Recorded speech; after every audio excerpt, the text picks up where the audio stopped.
Hi, sociologists.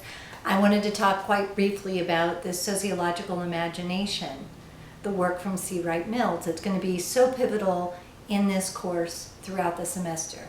We will continually talk about the sociological imagination and its important student learning outcomes, so it's very important to understand this critical concept. C. Wright Mills, in his work, The Sociological Imagination, talks a lot about the intersection between biography and history. When he's using the words biography, and he also uses the term personal troubles, he's talking about issues that are related to the individual.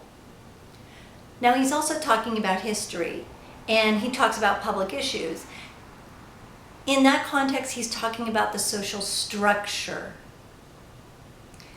A main point that's made by C. Wright Mills in the sociological imagination is that there is some relationship between the individual and the social structure. One thing that I see students do typically when talking about the sociological imagination is overemphasize how much an individual can affect the social structure, when in fact what C. Wright Mills was talking about is how much the social structure really impacts the experience of individuals.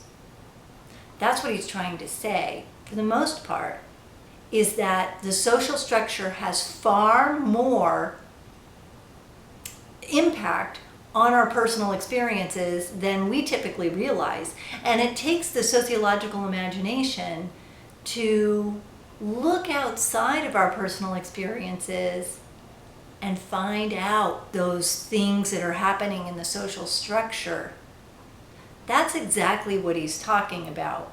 Now, he does also talk a little bit about an individual having an effect on the social structure, but throughout his work, he's actually talking about once we realize the structural problems, then as an individual, we have a responsibility to do something about it, because C. Wright Mills was an activist sociologist.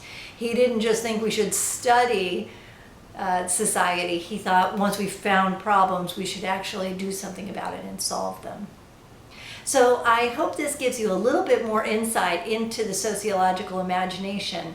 I have a few more resources that are available for you that are on the website that you can click and read and download. But I really hope that this little extra talk can help emphasize some of the most critical concepts about the sociological imagination.